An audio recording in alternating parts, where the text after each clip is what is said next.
بسم الله الرحمن الرحيم.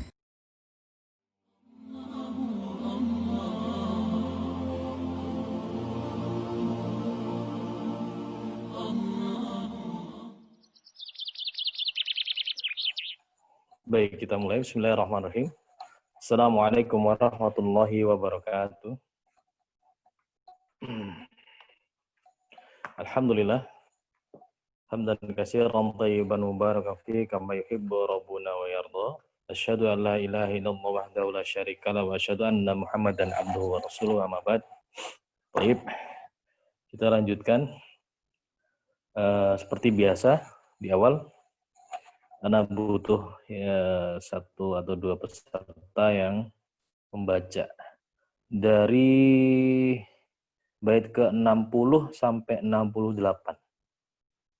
Iya, Fadli, siapa? Angkat tangan boleh. Ya, Walimatut Taslimah. Fadli, silakan.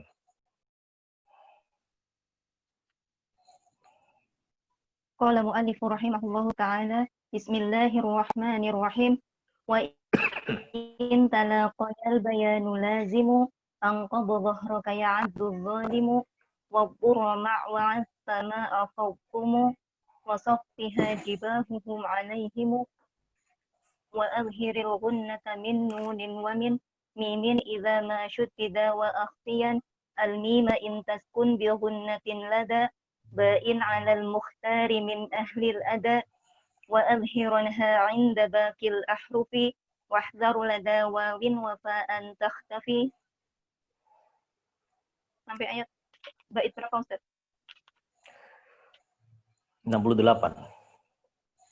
Wa hukmu tanwinin wa nunin yulfa, idharun idghamun wa qalbun ikhfa, fa'inda harfil halqi adhhir waddahim, fil lami warrala bi ghunnatin lazim, wa adghiman bi ghunnatin fi yuminu, illa bi kilmatin kadunya anwanu, wal qalbu 'inda babi ghunnatin kada, likhfalata bakil hurufi ukhidha.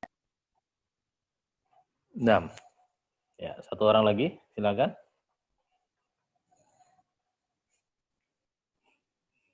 Ayo, satu orang lagi. Siapa? Boleh langsung angkat atau mic-nya. Silakan. 6. Coba tuh dia angkat tangan. Nggak jadi.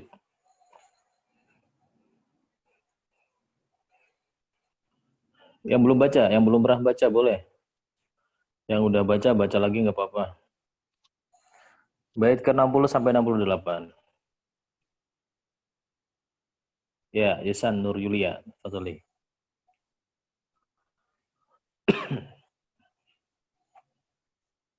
Silakan. Yusan. Naam, masih mencari, Ustaz. Oh, ya. Wa in talaqaya itu ya? Ya.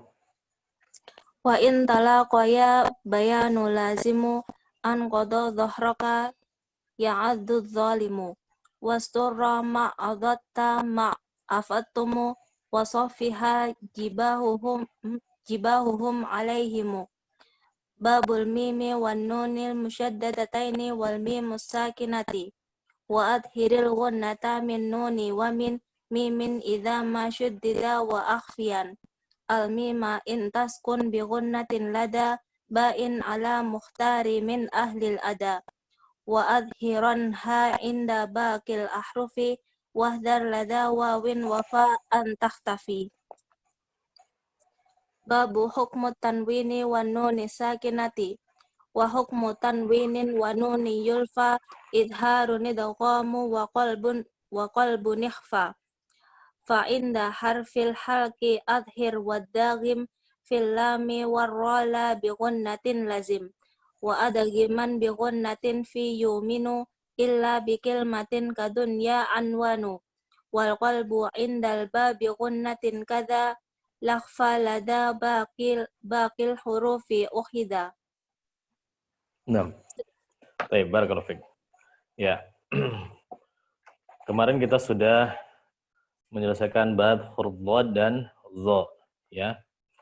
Jadi di sini di bab peringatan tentang huruf dha dengan za, kalau dia saling bertemu, ya di bab 60 ini ya, itu harus dijelaskan. Tidak hanya itu saja ya, sebenarnya di semua huruf ya, yang terkadang dia berdekatan, entah itu makhraj, entah itu sifat, maka disempurnakan ya, sehingga jelas hurufnya dia berbeda ya, antara dhad dengan za. Ya. Namun kemarin sudah kita sebutkan sedikit khilaf ya, ada sedikit perbedaan pendapat antara huruf dhad dengan za di kalangan para ulama. Sudah kita share di videonya, kalau sudah dicermati ya, memang hampir sama ya. Riwayatnya Syekh Ubaidullah Al-Afghani ini baca dhadnya hampir sama dengan za. Ya di sini Al-Imam Ibnu Jazari mencontohkan pada surat, contohnya pada surat Asy-Syarh ya. Alladzi anqadha dhahrak, za. Nah, ini beda dijelaskan. Tapi kalau Syekh Ubaidullah Al-Afghani hampir sama. Anqadha dhahrak, dhahrak. Ya, itu seperti itu kurang lebih. Hanya perbedaan di makhrajnya aja keluar dikit. Nah, di huruf za-nya. Baik. Kemudian di lafaz-lafaz yang lain pun juga sama ya, seperti ketika huruf dhad bertemu dengan to, huruf za bertemu dengan ta, ya, huruf dhad bertemu dengan ta, ya. Dan yang semisal dengan itu harus sama, harus jelas sifatnya ya. Wa'alta ya, dibaca za-nya harus jelas ya. Dan apa namanya? Sifat-sifatnya juga harus sempurna. Athaltum, dha-nya harus jelas. Nah, kalau di grup ini Mulazamat Jazari kemarin belum kita sampaikan ya, tapi kalau grup yang di Tuhfah, di grup tajwid yang satunya lagi, kita sempat diskusi ya, dan sekarang diskusinya masih dibuka. Mungkin nanti kita akan sampaikan juga di grup Jazari, bahwasanya ada salah seorang mukri ya, Syekh Husori ya, kalau membaca huruf to itu sekilas seperti huruf ta. Nah, ini kita sedang diskusikan. Nanti ini sebagai studi kasus ya. Tugas berikutnya silakan dianalisa juga. Huruf to apakah dia bisa diucapkan sama dengan ta ya. Nanti kita akan kirimkan audionya. Kalau yang sudah masuk ke grup yang tajwid yang di Tuhfah kemarin sudah ada ya, sudah mulai diskusinya. Kalau yang Jazari belum. Nanti insya Allah kita akan buka diskusinya sebagai wawasan dan analisa yang lebih dalam. Nah, baik. Di sini juga di bait ini juga Imam Ibnu Jazari menjelaskan bahwasanya huruf ha ya, seperti pada kata jibahuhum ya, hu ya, itu juga harus jelas. Ya, karena apa? Karena ha ini punya sifat al-khofa ya. Dia punya sifat khofa. Kalau sifat yang nggak jelas, huruf ha-nya bisa hilang. 6. Baik. Kita masuk ke bab yang baru ya. Yaitu bab mim dan nun yang bertasdid ya, serta mim sukun. Ya, kalau di Tuhfah ini nun sukun dulu baru mim sukun ya. Kalau di Jazari mim sukun, mim bertasdid dulu baru nanti yang nun sukun belakang. Tapi nggak apa-apa karena semuanya saling berkaitan. Nah, pada bait yang ke-62, 63 dan 64. Ya, ini membicarakan tentang hukum-hukum seputar mim sukun. Yang di situ juga ada mim bertasdidnya. Kurang lebih ada 3 poin yang bisa kita simpulkan di sini. Yang pertama, Al-Imam Ibnu Jazari mengisyaratkan di situ ada tingkatan gunnah. Ya, gunnah masuk ke dalam sifat juga, ya, sifat gunnah. Kalau bicara masalah sifat huruf sebenarnya banyak ya. Kalau yang dibawakan di Imam Ibnu Jazari di sini hanya beberapa sifat saja. Tapi di kitab yang lain, kitab apa namanya, siapa itu? Syekh Al-Makki ya, itu sampai 44 sifat kalau nggak salah. Ya. Jadi banyak sifatnya. Termasuk gunnah ini juga termasuk sifat. Ya. Jadi gunnah ini memiliki tingkatan. Ya. Al-Imam Al-Jazari mengisyaratkan di sini dia sifat gunnahnya ini dia berada pada tingkat yang paling sempurna. Dan para ulama membedakan atau membagi tingkatan-tingkatan ini ya ada perbedaan sedikit. Kita ambil sampelnya aja. Ada tiga pendapat ya. Yang pertama itu seperti yang diambil pendapatnya Syekh Muhammad Ahmad Ma'bad, itu membagi tingkatan gunah menjadi 5 ya. Menjadi 5. Yang paling tinggi mim dan nun yang bertasydid. Ah ini nih di sini ya. Jadi ini paling tinggi. Nah, nanti tingkatan kedua yaitu pada saat ketika idgham ya. Idgham bi gunnah. Nah, ini dibahas di Tuhfah ya. Cuma kita hanya membahas sekilas saja. Jadi ada tingkatan, ada yang ulama membagi 5 tingkat dari gunnah ini. Yang paling tinggi mim bertasydid dan nun bertasydid. Ini yang menjadi 5 tingkat. Ini pendapatnya Syekh Muhammad.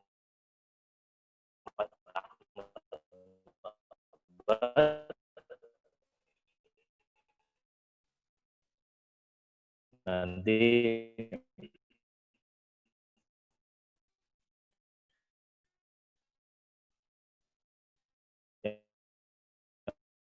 pertama mim dan nun bertasydid, idgham bi gunnah, nakis bi gunnah.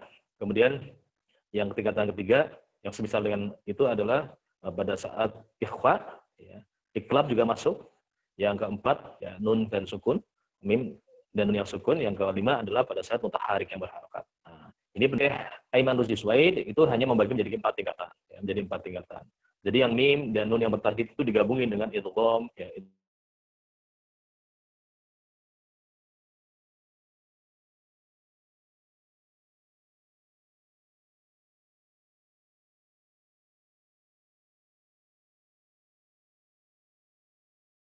Cek bismillah. Nah, sempat terputus ya.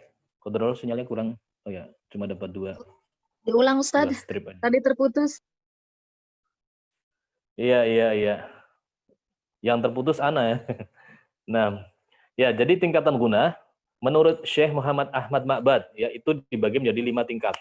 Nah, yang paling tinggi adalah nun dan mim bertasydid. Ini paling tinggi. Yang kedua pada saat idgham nakis bi gunnah ya. Yang ketiga pada saat ikhfa dan iklab. Yang keempat pada saat idhar ya, pada saat idhar. Yang kelima pada saat mutaharik yang berharokat, nun dan mim yang berharokat. Nah, ini pendapatnya Syekh Muhammad Ahmad Ma'bad. Kemudian pendapat yang kedua itu pendapatnya Syekh Aiman Suwaid ya. Ini yang tersebar sekarang ini ya menjadi 4. Nah, yang pertama akmal ya, yang paling tinggi akmal matakun itu mim dan nun yang bertasydid, masuk juga idgham nakis bi gunnah juga masuk ya. Masuk juga dengan idgham mimi dan seterusnya itu juga masuk. Ikhfa juga masuk. Ikhfa yang masuk ke tingkatan kedua ya. Ikhfa iklab masuk ke tingkatan kedua yaitu kamil ya. Tadi akmal, kemudian yang kedua kamil.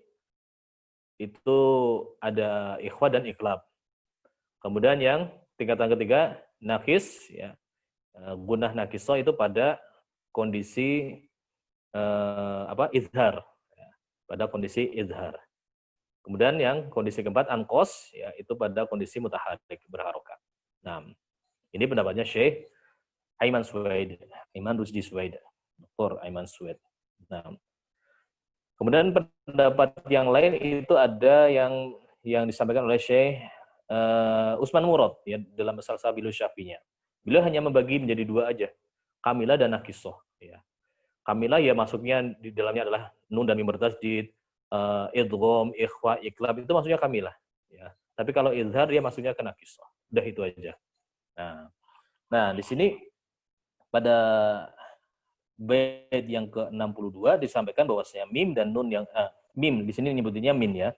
Tapi dua-duanya sama. Mim dan nun yang bertasydid itu dia masuk gunnah yang paling sempurna. Berarti apa? Tingkatan paling tinggi. Entah itu pendapatnya Syekh Ahmad Ma'bad maupun Syekh Aiman Suwaid ya. Ini pendapatnya paling tinggi. Begitu juga pendapatnya Syekh Utsman Murad ya.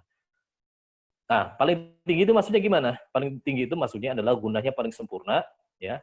Gunnahnya sempurna dari sisi dia masuknya ke khaisyumnya itu sempurna ya.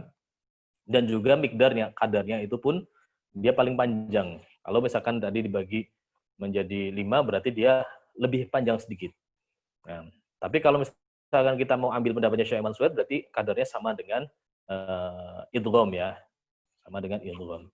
Nah, namun kadarnya seberapa panjangnya guna ini didapat dengan cara talaqi. Nah, tuh. Ya.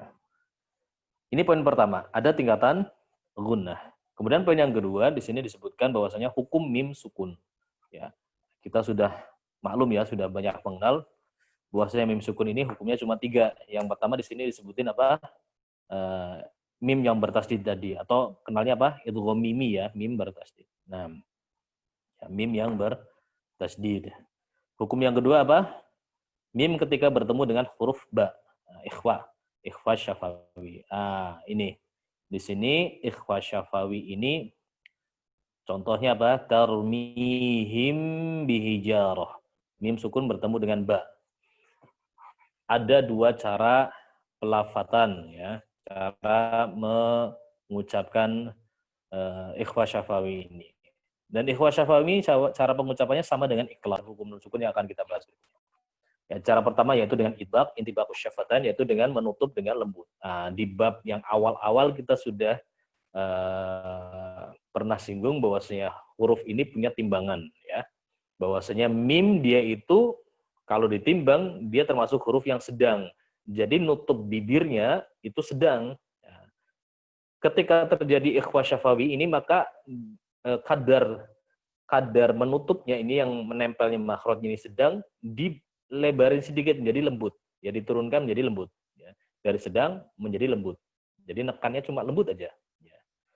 Tarmihim bihijarah. Tarmihim. Jadi nutupnya lembut aja. Bihijarah. Nah, ini pendapat yang pertama. Pendapat yang kedua yaitu dengan adanya furja. Furja itu ada celah di kedua bibir ya, selebar kertas. Ini juga agak sulit. Ya. Jadi ada celah. Tarmihim bihijarah. Ya. Tarmihim bihijarah. Seperti itu. Ya. Jadi ada 2 pendapat. Ya. Dan ini pendapat ini masih memiliki pengikutnya masing-masing ya. Jadi ada yang kuat ngikutin pendapat yang pertama intibaqus syafatan atau pengikut yang dengan furja ya. Dan sudah dimaklumi kalau ada pendapat seperti ini biasanya ulama keras mempertahankan pendapatnya. Ya seperti Syekh Ahmad Suwad sendiri beliau mentahdzir yang memakai furja. Nah, tapi ulama di Mesir enggak, furja ini juga diamalin, bahkan lebih utama. Nah, ala kulli hal kepada siapa kita bertalahi silahkan diamalkan. Ya, itu aja. Nah, kalau mau ngamalin pakai furjah, buka bibirnya jangan terlalu lebar. Tarmihim. Nah, terlalu lebar berarti dia lahan seperti itu. Nah, baik. Hukum yang ketiga berarti apa? Tadi setelah idgham, ikhfa, hukum yang ketiga berarti izhar. Ya. Izhar ini ketika mim sukun bertemu dengan 3 huruf. Apa saja? Mim sukun bertemu dengan seluruh huruf hijaiyah kecuali dengan 3 huruf, yaitu selain bertemu dengan ba, selain bertemu dengan mim, dan selain bertemu dengan alif layyinah atau alif madiyah. Karena nggak mungkin mim sukun bertemu dengan huruf alif. Alif mad, nggak mungkin. Baik. Kemudian poin yang ketiga di bait ini, yaitu hati-hati kalau kita ketika bertemu dengan mim sukun bertemu dengan huruf yang makhrajnya dari bibir ya. Fa, waw. Ini bisa berpotensi jadi lahan ya. Yang harusnya izhar jadi hum fiha. Hum harusnya sempurnakan dulu. Hum fiha. Jangan sampai mengucapkan hum fiha. Ya, jadi belum sempurna mimnya langsung masuk ke fa. Ya, kesannya seperti ikhfa. Atau hum azwajuhum. Hum masuk waw. Hum wa azwajuhum. Jangan sampai hum. Nah, jadi sempurnakan dulu mimnya baru masuk ke huruf berikutnya. Baik. Ini pada huruf atau hukum pada mim sukun. Nah, kalau ada yang mau ditanyakan langsung di chat aja. Baik. Kita masuk ke poin berikutnya, bab berikutnya yaitu bab hukum tanwin dan nun sukun. Tanwin dan nun sukun. Nah, ya, di sini disebutkan bahwasanya hukum tanwin dan nun sukun itu ada 4. Kalau tadi yang mim sukun ada 3, kalau tanwin dan nun sukun ada 4. Nah, namun kita harus pahami dulu bahwasanya tanwin dan nun sukun ini dia punya perbedaan yang apa istilahnya ya, yang prinsipil, ya, usul lah, yang kita harus tahu. Nanti akan ada hukum di situ. Jadi hakikatnya nun sukun itu dan tanwin itu perbedaannya di mana aja. Nah, baik, yang pertama nun sukun dan tanwin perbedaannya. Yang pertama, nun sukun itu dia huruf asli, ya. Nun sukun dia huruf asli, ya. Tertulis dalam rosem, namun terkadang tidak tertulis dalam rosem, ya. Nah, maksudnya gimana? Nah, nanti kita lihat ya. Jadi huruf nun sukun ini, huruf nun itu adalah nun sukun ini dia tertulis huruf asli yang tertulis dalam rosem maupun tidak. Ada yang tidak tertulis dalam rosem. Nah, adapun tanwin dia hanya sebagai nun sukun tambahan saja. Jadi tambahan. Ya. Kemudian yang kedua, nun sukun ini dia terucap dan tertulis. Ya. Ada fisiknya, ya, ada rosemnya, ya, dan terucap. Ya. Kalau tanwin sebenarnya nggak ada rosemnya, itu kan dobat, itu tanda baca. Jadi dia hanya terucap saja. Ya, tanwin itu hanya terucap saja, tidak tertulis. Ya. Kemudian nun sukun ini dia ketika wasol maupun wakof dia terbaca. Ya. Tapi kalau tanwin dia hanya terbaca ketika wasol saja. Ya, ketika wasol baru terbaca. Nah, kemudian yang keempat, secara umum nun sukun ini ada pada isim, ada pada fi'il, dan ada pada huruf. Ini secara umum. Tentunya nanti ada pengecualiannya. Ya. Adapun tanwin hanya pada isim saja. Ya. Ini juga secara umum tanwin hanya pada isim saja. Ya. Dan nun sukun itu bisa terdapat di tengah atau di akhir kata. Tapi kalau tanwin hanya di akhir kata saja. Nah, ya beberapa pengecualian. Contoh ya kalau misalkan hal-hal seperti ini nanti pendalamannya di ilmu rosem dan dobat. Baik. Kita akan sebutkan sedikit beberapa pengecualian. Ya. Contohnya misalkan tadi dikatakan bahwasanya isim tanwin itu dia pasti pada isim ya. Tapi enggak. Ada kaedah di mana harusnya ditulis pakai nun sukun tapi ditulis pakai tanwin. Atau kebalikannya, harusnya pakai tanwin tapi ditulis pakai nun sukun. Nah, contoh pada lafadz wa ka'ayyin atau faka'ayyin, ka'ayyin ya. Ka'ayyin ini ditulis dengan nun sukun. Ya, seharusnya dia pakai tanwin. Tapi pada rosem itu tertulisnya nun sukun.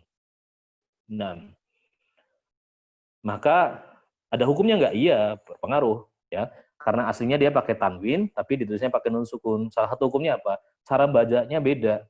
Ya, ketika wakof. Nah, ketika wakof dia beda. Ya.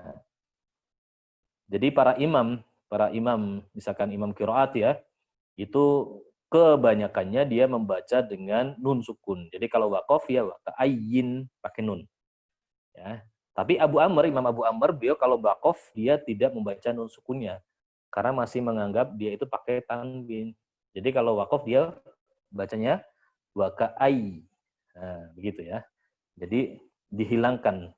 Jadi sama dengan hukum ketika dia sebagai tanwin, bukan sebagai nun sukun. Ini Abu Amr. Dia membacanya tidak dengan nun sukun tapi pakai tanwin. Baik. Kalau tadi itu harusnya tanwin tapi ditulis nun sukun. Kebalikannya, harusnya nun sukun ditulis pakai tanwin itu pada surat Al-Alaq ayat 15 dan surat Yusuf ayat 32. Pada lafadz lanaswa'an ya, lanaswa'an ya. Lanaswa'an dan liyakunan ya. Jadi sekilas itu seperti isim, padahal dia bukan isim. Ya, sekilas itu seperti isim, padahal dia bukan isim. Nah, ini beberapa pengecualian ya. Baik. Nanti ada lagi. Contohnya apa? Contohnya tadi dikatakan bahwasanya nun sukun itu tertulis dalam rosem ya.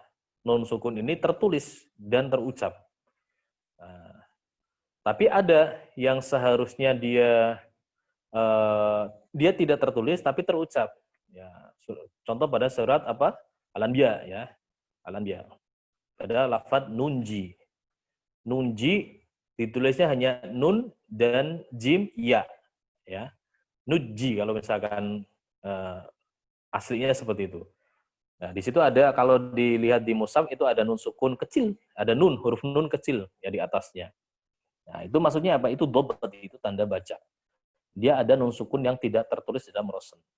Nah, jadi nunnya dibuang pada penulisan rosemnya. Berkurang satu.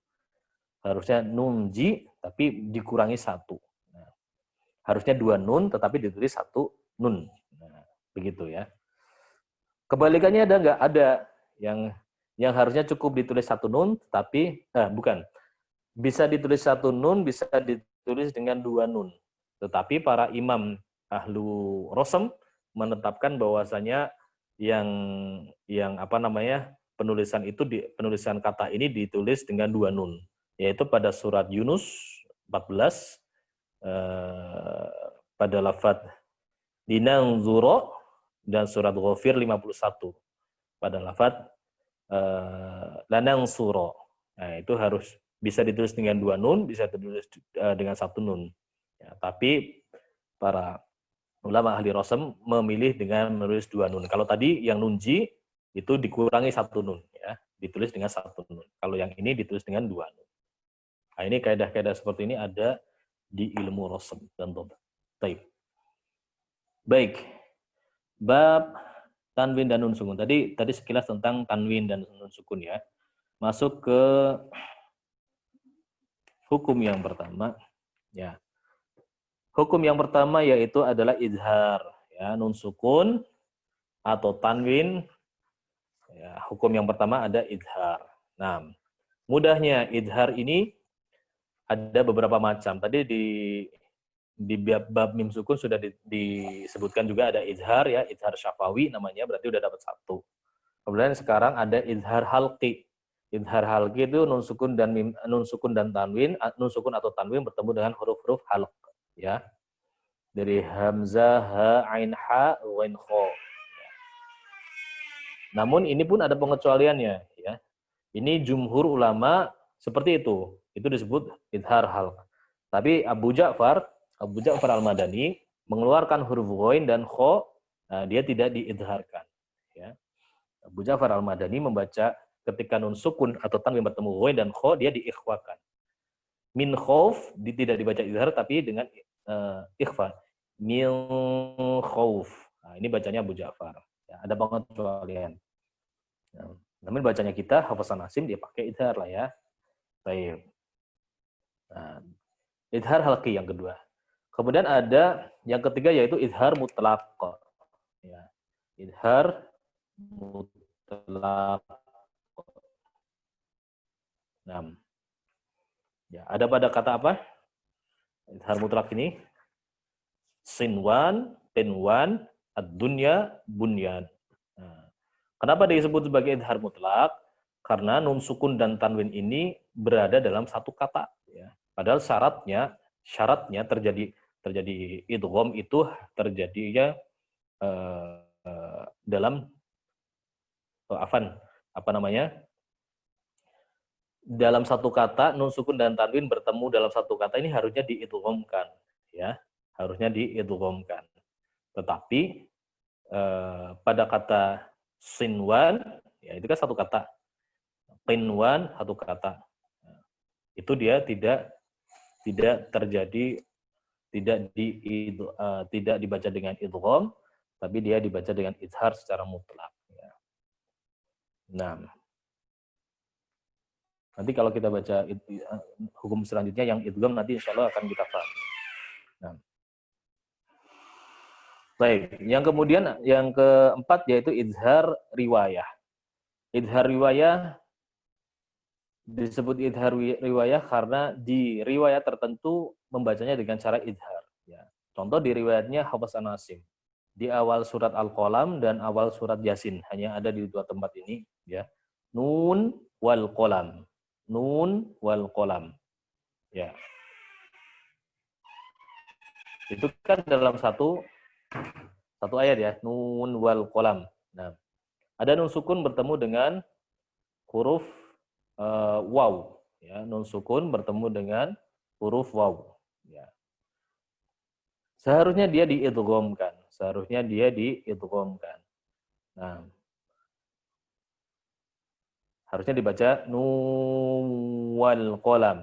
Tetapi riwayat kita Hafs an Asim membacanya dengan cara izhar. Jadi dibacanya nun wal qalam. Nah, emang ada yang membaca dengan idgham? Ada. Di riwayat yang lain dibaca dengan idgham, ada. Ya. Khusus di riwayat kita, Hafs an Asim di Syatibiyah, itu dibaca dengan idhar. Ini disebut sebagai idhar riwayah. Nah, baik. Hukum nun sukun dan tanwin yang kedua yaitu idgham. Tadi idhar ya, sudah selesai. Idhar ada 4.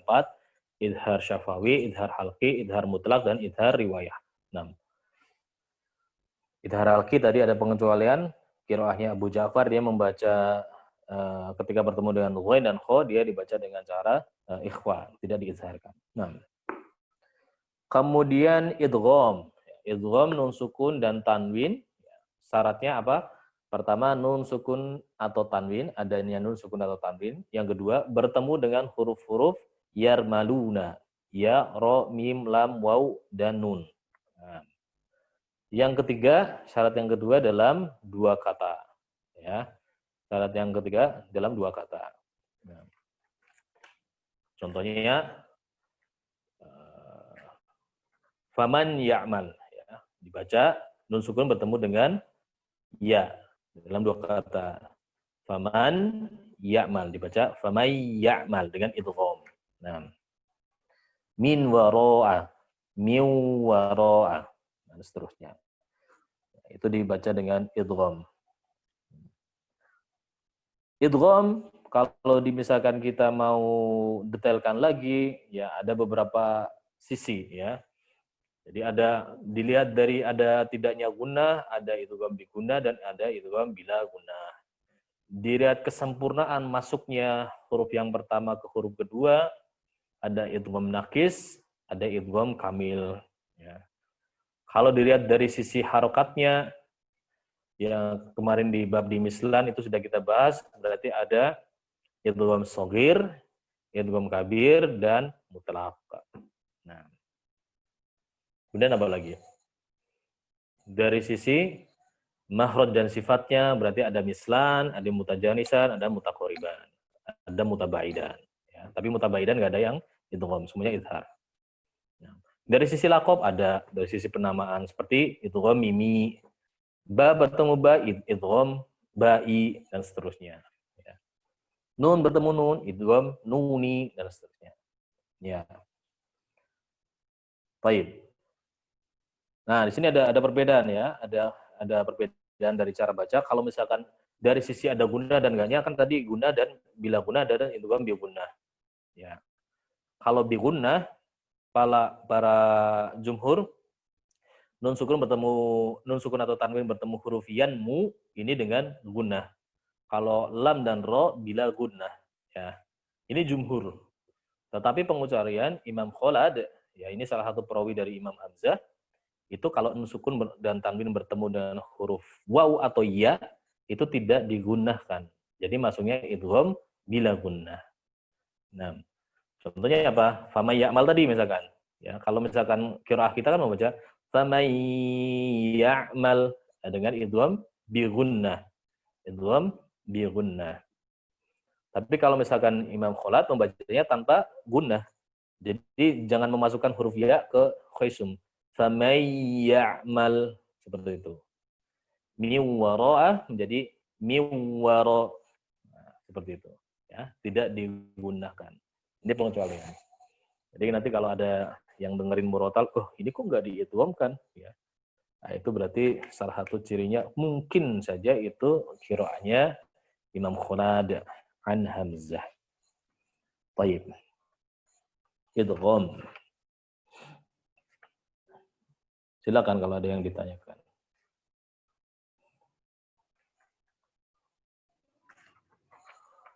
Baik, kemudian kita masuk ke hukum ketiga, ya di sini di bait ke 67. 67 adalah iqlab atau qalb. Nun sukun atau tanwin bertemu dengan huruf ba. Ya. Caranya yaitu dengan merubah nun sukun menjadi ba dan digunakan disertai dengan gunnah dan disamarkan. Ya. Cara menyamarkannya tadi sama dengan ikhfa syafawi. Nah, contohnya min ba'di, nun yang dirubah menjadi mim, digunakan sempurna dan disamarkan. Nah, cara menyamarkannya ada dua, yaitu dengan intibaqu syafatain, yaitu dengan menutup dengan lembut, yang asalnya dia makhrajnya adalah sedang, ya, tidak kuat tapi sedang, diturunkan menjadi lembut. Ya. Min ba'di. Nah, diturunkan kadar tekanan makhrajnya. Nah, cara yang kedua yaitu dengan furjah, dengan membuka sedikit celah. Min ba'di, seperti itu. Ya. Sudah tadi ya, sama dengan hukumnya atau caranya dengan ketika membaca dengan iqlab. Baik. Hukum berikutnya yaitu adalah ikhfa, ya, ikhfa hakiki. Ya, kalau di tuhfah ada rumusnya, huruf ikhfa itu ada berapa? Ada yang hafal nggak huruf ikhfa? Apa huruf ikhfa? Sebutin. Yuk, siapa yang hafal? Ana, Ustaz. Ana. Ya, yes. Yang pertama dulu. Apa huruf ikhfa? Bismillah. Siapa, Ustaz?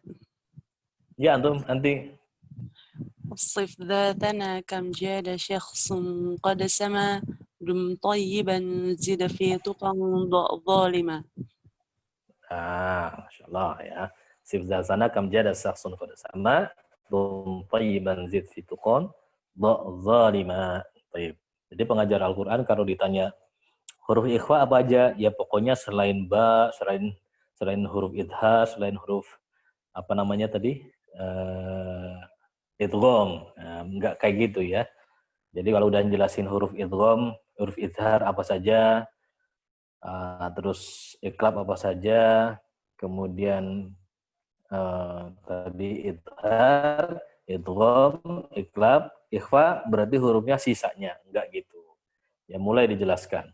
Sifda sana kam jada saksun qad sama dum tayyiban zid itu qanda zalima. Ya, itu huruf-huruf ikhfa. Ya. Yang perlu kita cermati ya, pada ikhfa ini dia punya tingkatan ya, punya maratibul ikhfa. Ya, tingkatan ikhfa ini ada, kalau dibagi ada 3 ya. Yang pertama berdasarkan makhrajnya.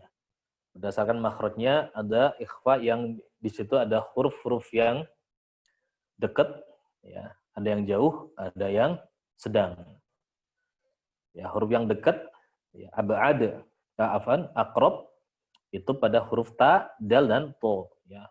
Ini ikhfa yang huruf-hurufnya aqrab, dekat. Kalau ikhfa yang huruf-hurufnya jauh pada huruf qaf dan kaf, ab'ad ya. Ikhfa yang hurufnya jauh. Jauh dari mana maksudnya? Dari makhrajnya nun ya. Ukurannya dari situ. Ya, karena kita sedang bahas hukum nun sukun dan tanwin, berarti makhrajnya nun ya.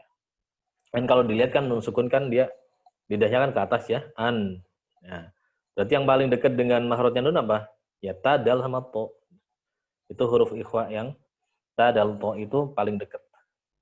Nah, terus kenapa yang dikatakan jauh adalah qaf dan kaf? Ya yang nun ini makhrajnya di ujung, qaf dan kaf di pangkal, ya jauh lah ya.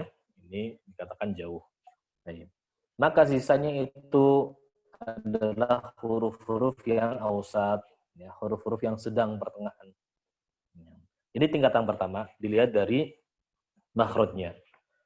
Kemudian pembagian tingkatan yang kedua adalah dilihat dari kesamarannya, ya, kesamarannya. Ya sama kayak tadi. Jadi ada yang ikhfa yang kesamarannya tinggi, ya. A'la itu pada huruf-huruf yang dekat, pada huruf-huruf yang akrob. Ya. Jadi huruf-huruf dekat ini ta, dal, to ini menghasilkan ikhfa yang kesamarannya paling tinggi. Ya. Misalkan apa? Antum, ya. Antum huruf ikhfa nun sukun yaitu ta, ya. Ini kesamarannya tinggi. Kalau diperhatikan kalau misalkan kita lafadzkan ikhfa yang a'la ini dia bunyinya beda. Antum, ya, antum. Jadi dijauhkan dari makhrajnya huruf nun, ya, kemudian hampir mendekat atau sudah menyentuh ke huruf ta. Dan dengungnya, ya, gunnahnya dia masuk ke khaisyum juga masuk ke al-jauf. Nah, ini dia samarnya jadi tinggi. Kalau ditutup salah satu lubang entah hidung atau mulut, dia masih bunyi, gunnahnya masih bunyi. Nah, ini menunjukkan bahwasanya kesamarannya tinggi. Saya ditutup antum masih bunyi, ya. Jadi kalau yang melafadzkan antumnya hilang dengungnya berarti dia kurang tepat. Ya. Baik. Dal to juga sama. Andada masih ada bunyi dengungnya. Nah, ini tingkatan pertama, ikhfa yang a'la, yang tinggi. Yaitu pada huruf-huruf yang akrob. Kemudian tingkatan yang kedua kebalikannya, ikhwa yang adna, yang paling bawah, ya, pada huruf-huruf yang ab'ad, yaitu pada huruf qaf dan kaf. Ya. Minkum, ya, minkum dibaca minkum, ya. Karena samarannya dia paling rendah, ya, samarannya paling rendah, indikasinya ketika ditutup hidungnya salah satu indikasinya dia hilang, gunanya hilang. Minkum hilang. Ini bedanya di situ antara yang a'la dengan yang adna. Pada huruf-huruf yang akrob dengan huruf-huruf yang ab'ad. Ini bedanya di situ. Qaf juga sama. Qaf masuk ke adna. Sisanya bagaimana? Sisanya dia masuk yang ikhwa awsat. Kalau ikhwa awsat mudahnya persiapan aja menuju ke huruf berikutnya. Persiapan menuju ke huruf berikutnya. Baik. Nah, ya, itu tingkatan ikhfa kalau dilihat dari kesamarannya. Kalau berikutnya tingkatan ikhfa dilihat dari tafkhim dan tarkiknya. Tafkhim dan tarkik. Kalau misalkan ikhfanya adalah huruf yang tebal, huruf isti'la, maka dengungnya jadi tebal. Ya, dengungnya jadi tebal. Baik. Misalkan apa? Mansuro, ya dengungnya tebal. Mansuro. Jadi bukan mansuro tapi mansuro. Seperti itu. Tapi kalau misalkan dia bertemu dengan huruf-huruf yang istifal, berarti dia ikhwanya dia tarqiq, ya. Kalau yang tadi tafkhim tebal, tarqiq tipis. Nah, di sini ada perbedaan pendapat? Iya, ada sebagian ulama yang menganggap nggak ada tingkatan ikhfa tafkhim, nggak ada ikhfa tarqiq, ya. Seperti yang disampaikan oleh Syekh Muhammad Ayyub, ya, rahimahullah ta'ala. Salah satu imam Masjid Nabawi. Beliau mengatakan tidak ada ikhfa yang tafkhim dan tarqiq. Adanya huruf yang tafkhim dan tarqiq. Nah, ini perbedaan riwayat. Ya. Namun kita belum pernah mengambil atau talaki dari jalur beliau, jadi kita nggak pernah mengamalkan ini. Kalau kita punya jalur yang langsung ke sana, ya, seperti para asatidah yang di Madinah, ada sebagian yang beliau mengatakan selama beliau bertalaki dengan Syekh Muhammad Ayyub, nggak pernah beliau mengatakan ada ikhfa tafkhim, ikhfa tarqiq, nggak ada. Jadi sama semuanya. Ya, yang ada hurufnya setelahnya tebal atau hurufnya setelahnya tipis. Begitu. Wallahu a'lam. Nah. Baik, silakan. Ada yang mau ditanyakan? Nah, ini bab mim sukun dan nun sukun di sini di Jazari ini ringkes banget, ya. Memang kita kita sampaikan secara ringkas aja, poin-poinnya aja, supaya ada gambaran. Ya. Kalau misalkan kepengen lebih detail di Tuhfatul Atfal. Tapi ini insya Allah sudah mencakup keseluruhan. Ya. Secara keseluruhan sudah tersampaikan, insya Allah ta'ala. Nah, silakan kalau ada yang mau ditanyakan. Ya, malam ini sampai ini aja dulu ya. Malam ini sampai pembahasan mim sukun dan non sukun. Ya, besok kita masuk ke bab baru, bab tentang mad wal qasr. Ya, bacaan panjang dan pendek. Masya Allah kita cepat sekali pembahasannya. Sudah hampir selesai. Oke. Tadoli kalau ada yang mau ditanyakan. Silakan. Ustaz, Iya. untuk ahkam-ahkam di mim sukun dan nun sukun di sini kan banyak hilaf juga tuh ya Ustaz. Ini hilafnya tidak seperti yang hilaf di 7 kata yang kemarin, artinya ada yang muqaddam gitu, ada yang muqaddam. Ada hilaf tapi ada yang muqaddam, sehingga yang perlu kita menangkan itu yang muqaddam ya, karena lebih mengikuti sunnah. Kalau yang di sini bagaimana Ustaz? Contohnya apa itu yang muqaddam? Contohnya apa maksudnya?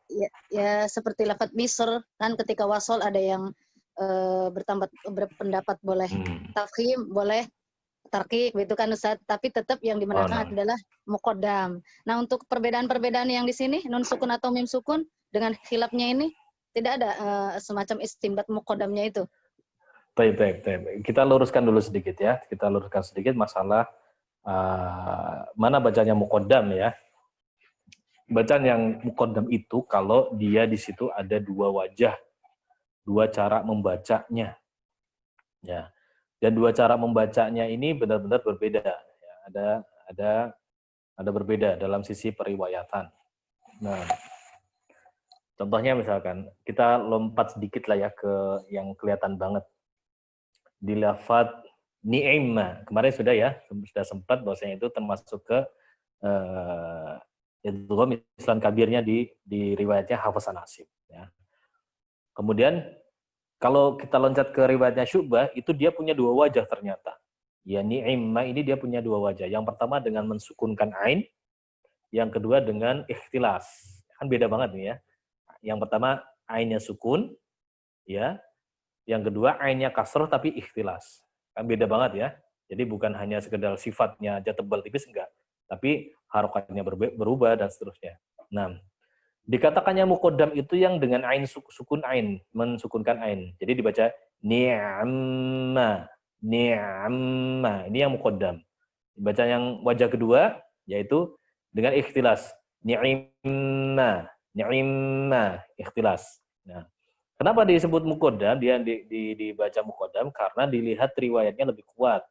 Karena yang membaca dengan cara, contoh kasus ini yang membaca dengan cara mensukunkan itu Imam Abu Amr Ad-Dani membacanya seperti itu. Beliau kuat ya, riwayatnya kuat dibandingkan dengan yang lainnya. Maka ini yang lebih didahulukan. Nah, ini kaidahnya seperti itu. Adapun yang kemarin yang ketika kondisi waqaf apakah dia tebal atau tipis, ini khilaf ya. Ini khilaf di karangan, ada silang pendapat di karangan para ulama dan masing-masing punya hujah ya. Kemarin disebutkan kalau dia menganggap hukum asalnya tanpa ada tambahan ya berarti dia tebal. Kalau dia menganggap masih ada iya-nya berarti dia tipis. Kan itu kan ada masing-masing dia punya pendapat seperti itu. Nah, jadi dalam keadaan seperti itu boleh pilih yang mana ya, boleh pilih yang mana. Adapun kalau Imam Ibnu Jazari mengatakan yang jadi kan bahasanya bukan muqaddam kan sebenarnya ya. Bahasanya bukan muqaddam, tapi ini yang dipilih oleh Imam Ibnu Jazari seperti itu. Nanti mungkin lain yang dipilih oleh imam siapa? Lain ulama yang lain memilihnya yang ini, yang tebal. Imam Ibnu Jazari memilihnya yang tipis ya. Jadi ini kaidah yang sedikit serupa tapi tak sama. Jadi boleh. Artinya apa? Pada saat kita membaca, pada saat kita menyetorkan bacaannya pengambilan riwayat, boleh silakan membaca salah satu dari itu, ya. Kita boleh membaca mau tipis mau tebal, boleh. Tapi kalau yang dikatakan muqaddam yang tadi itu, maka dibaca keduanya dan didahulukan yang muqaddam, gitu. Atau kalau mau membaca yang satu wajah saja, berarti yang muqaddam yang dibaca. Nah itu. Jadi kalau mau komplit maka harus didulu, urutannya nggak boleh berubah. Kalau yang tadi boleh berubah. Mau baca tipis dulu boleh, mau baca tebal dulu boleh. Nah ini beda ya, beda. Jadi kalau yang mukodam itu benar-benar urutannya harus sama, ya nggak boleh begitu. Baik. Dan ini tadi yang masalah khilaf yang kita bahas. Ka'ayin misalkan ya. Ka'ayin udah jelas. Nah, Ka'ayin ini di sisi siapa? Hafasan Nasim, di sisi hampir jumhur ulama Qurra itu membaca dengan nun sukun. Nah, tapi nanti di sisi Abu Amr, kalau baca qiraatnya Abu Amr, dia membaca dengan menganggap nun sukun itu sebagai tanwin. Itu seperti itu. Jadi beda antara yang pendapat dipilih oleh para ulama dengan yang mukodam. Kalau mukodam sudah ditentukan karena berdasarkan kuatnya jalur periwayatan, maka itu harus lebih didahulukan. Nah, begitu. Wallahu a'lam. Nah. Assalamualaikum Ustaz. Waalaikumsalam warahmatullahi wabarakatuh. Iya, silakan. Ustaz. Ustaz, Ana izin bertanya pada ikhfa hakiki, nun sakinah dan tanwin bertemu dengan qaf dan kaf, khususnya pada kaf, itu apakah lidah kita sudah menempel pada makhraj kaf, Ustaz? Nah, ya seluruh ikhfa itu proses terjadinya ikhfa adalah hampir seluruhnya itu sudah persiapan menuju ke makhraj setelahnya. Sehingga jika kita perhatikan qaf dan kaf ini kan makhrajnya ada di pangkal lisan, ya. Karena jauh, kemudian tertutup, aliran al-jauhnya tertutup karena dia menutup ke pangkal lisannya. Nah, sehingga di situ terjadilah ikhfa yang paling rendah. Jadi dengungnya sudah tidak setinggi ketika huruf ta, dal, dan to yang makhraj al-jauhnya masih kebuka, begitu. Ya. Jadi tidak hanya kaf saja, qaf pun juga sama. Ya. Fa pun juga sama, ya semuanya sama. Ya sudah nyentuh ke makhrajnya fa dengan lembut. Anfusikum dan nyembuh. Sudah nyentuh. Ya, begitu. Semua ikhfa itu sudah persiapan ke makhraj huruf keduanya, begitu. Nah, Ustaz, jazakumullahu khairan, Ustaz. Baik. Ya. Jadi Ustaz menyambung yang tadi, Ustaz. Ketika ada khilaf, silakan. Nah, berarti ketika ada khilaf di ya, ini silakan. di bab ini mim sukun atau tanwin atau mim sukun. Jadi boleh ya kita membaca bersamaan. Seperti kemarin kalau saya tidak salah menganalisa itu pada qiraahnya Syekh Khalil Sari kemarin antara lafaz amba'ad dengan amba'aka itu kan iklabnya berbeda ya. Yang satu amba'ad langsung ke mim, sementara mimnya maksudnya agak yang tingkatan pertama tadi. Kemudian yang amba'aka itu agak memberikan celah begitu, Ustaz. Jadi boleh dipadukan ya dalam satu bacaan. Nggak bisa seperti itu. Jadi pada saat kita sudah menentukan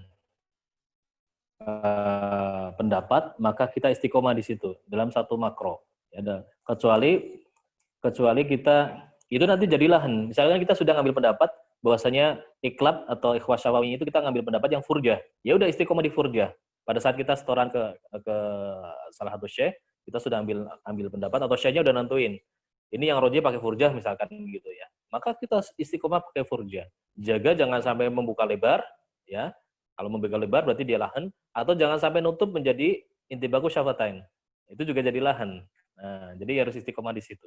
Kecuali pada saat talaki, syekhnya minta dua caranya diamalkan coba.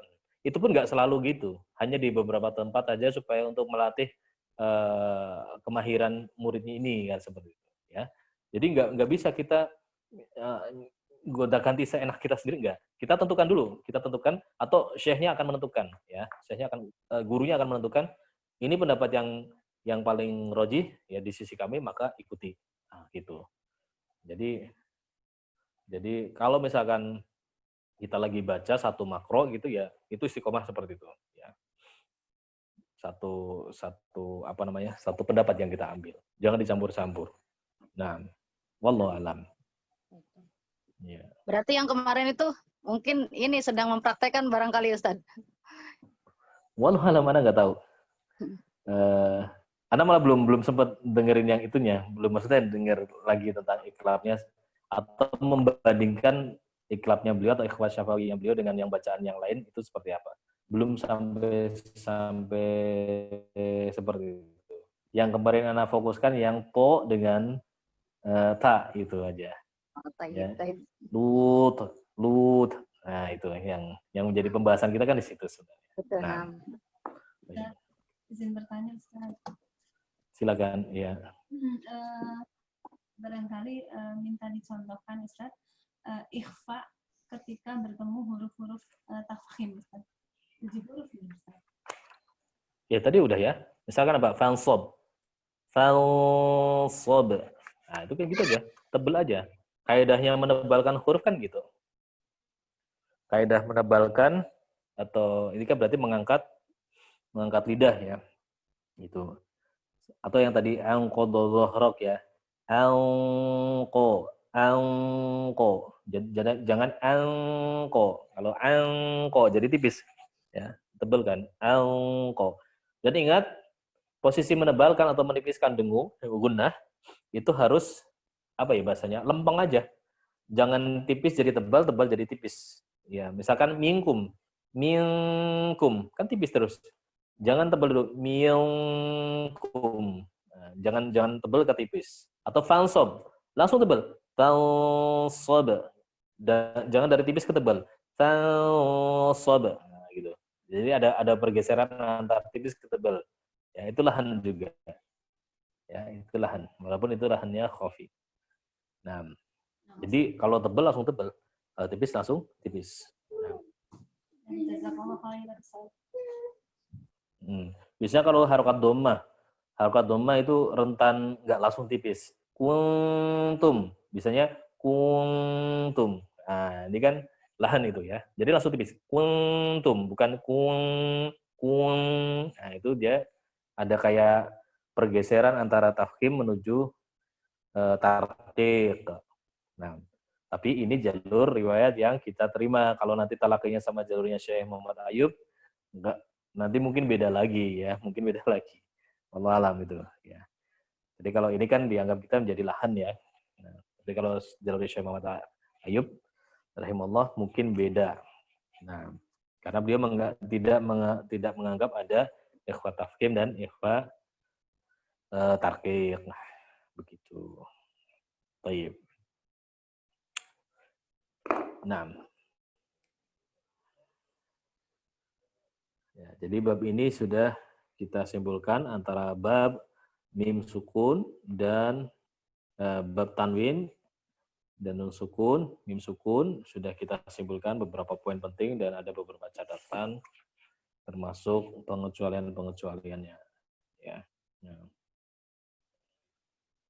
Jadi bedakan antara pendapat ulama ini seperti ini, pendapat ulama itu seperti itu dengan bacaan yang muqaddam. Nah, kalau yang muqaddam ini memang harus didahulukan. Ya, seperti itu. Kalau yang muqaddamnya dengan cara A, ya itu yang harus kita baca lebih dulu. Nah, bukan dibolak-balik, jangan dibolak-balik. Ya. Disitulah kedetailan para ulama merinci jalur periwayatan. Mana yang di situ lebih banyak terkumpul, ya sama kayak hadis lah. Hadis kan ada yang sahih, ada yang hasan ya. Misalkan ada yang hadis yang sahih dengan hadis hasan, pasti akan didulukan hadis yang sahih dulu. Nah, seperti itu. Jalur periwayatannya lebih kuat yang mana? Oh, ini yang lebih kuat. Berarti itu muqaddam. Nah. Alhamdulillah. Tapi kalau sudah tidak ada pertanyaan, maka kita akan akhiri saja. Iya, Masya Allah, tinggal beberapa bab lagi. Nah, nanti tugasnya yang belum mengerjakan, ada kesulitan nggak? Nanti tolong ininya, asatidah atau sadat yang mentornya, yang kami minta bantuan kepadanya, minta ta'awunnya untuk mengejar, untuk setoran. Jadi inti tugasnya kemarin melatih lidah kita supaya bisa tebal, supaya bisa tipis. Jangan karena sudah kebiasaan mengucapkan tebal terus ditipiskan nggak bisa. Ya, ini atau sebaliknya. Jadi dilatih supaya lidah bisa belok kanan, belok kiri, belok atas, belok bawah. Nah, bisa mahir di situ ya. Bisa mahir. Nah, kalau ada kendala bisa konsultasikan. Kalau misalkan sama ustadzah yang bersangkutan sudah tercukupi, ya sudah, alhamdulillah. Ya, jadi silakan tugasnya dikumpulkan, maksudnya setoran tetap ya. Ada banyak kayaknya tadi yang ada beberapa yang belum tulis, nah, ditunggu ya. Masih ada satu tugas lagi. Kalau yang tadi masalah ini analisa po dengan ta yang itu nanti itu bukan tugas, itu hanya sebagai wawasan aja. Nah, tapi nanti tugasnya tinggal satu kali lagi nanti insya Allah. Baik kita cukupkan. Bentar, Ana lihat chat dulu kayaknya ada pertanyaan tadi. Boleh minta catatan-catatan tentang tingkatan gunah yang menurut beberapa syekh yang barusan. Iya, insya Allah. Kemudian yang kedua tentang ikhwah yang abad atau ausad, soalnya ya, nanti coba kita rangkumkan ya. Nah, barakallahu fiik. Kita cukupkan dengan kafaratul majlis. Subhanakallahumma bihamdik, asyhadu an la ilaha illa anta astaghfiruka wa atubu ilaik. Assalamualaikum warahmatullahi wabarakatuh. Waalaikumsalam warahmatullahi wabarakatuh. Jazakallahu khairan.